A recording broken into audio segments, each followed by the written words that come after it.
Hi, welcome to our masterclass. Today's video is about calcium, also a nutrient element which can cause deficiencies and excesses.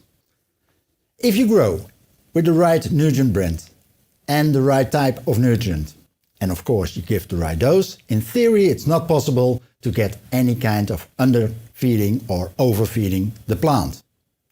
Nevertheless, a grower can make mistakes. Also with calcium. Calcium, although it's a macro element, so quite important, it's not necessary to mention it on the label of a nutrient solution, unless you claim it. Calcium is a very important element for creating the building blocks, the cell walls. But the plant is taking this calcium not only from the nutrient solution, but also from the tap water. Most nutrient brands make their nutrient solution based on normal tap water, which means containing calcium. And if you grow on a terrace substrate, actually the plant takes it from the substrate itself, because it contains lime. Calcium is taken in a different way compared to all other nutrient elements. Actually, the calcium is absorbed and by the water transport brought to the place where it's needed. So without any transpiration, no calcium will be taken by the plant. That's why it's so important that in vegetative phase, when the humidity is high, we bring in more calcium by adding a higher amount in the CANNA Vega nutrient.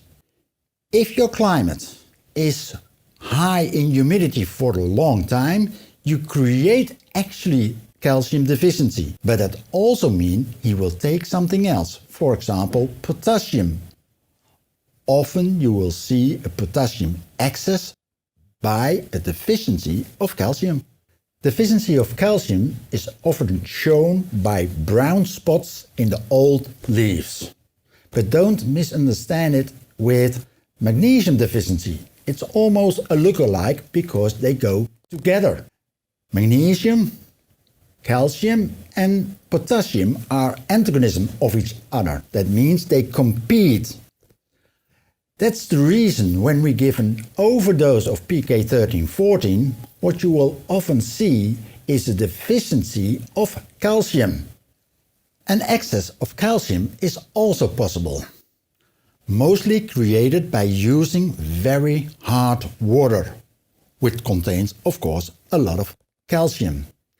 And that calcium makes the leaf crunchy, very vulnerable.